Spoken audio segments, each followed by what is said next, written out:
Fernand Dédé revient sur les violences survenues du mardi 20 au mercredi 21 octobre 2020 dans la ville de Dabou. La tension a baissé d'un cran à Dabou. Les villages sont restés sur le qui-vive toute la nuit. Les comités d'autodéfense ont veillé. Mais la nuit a été plus calme. Le gouvernement a décrété un couvre-feu. Les forces de l'ordre présentes dans la ville. La journée était encore tendue hier, les guerriers sont sortis, la colère était perceptible mais les choses se calment.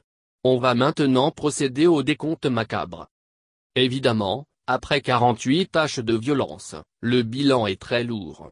En termes de personnes décédées, de blessés et des destructions de biens et pillages des maisons.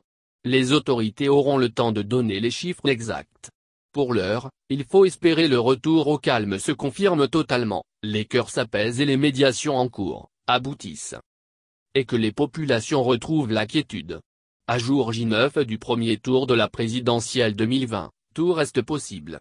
La preuve, le gouvernement a accepté la recomposition de la commission électorale indépendante. Alors que tout semblait indiquer un impossible accord sur le sujet, au regard des prises des positions publiques des leaders politiques. Maintenant, le mécanisme est enclenché sous l'égide de la communauté régionale et il est possible que les différents points de divergence fassent rapidement l'objet d'accords. Chaque parti doit maintenant avoir conscience de sa responsabilité et avancer à visage découvert. Dans l'intérêt du pays, il faut laisser la porte du dialogue constamment ouverte. On fait la politique pour vivre. Pour développer le pays. Améliorer les conditions de vie des populations. Il faut faire attention au discours des hommes politiques.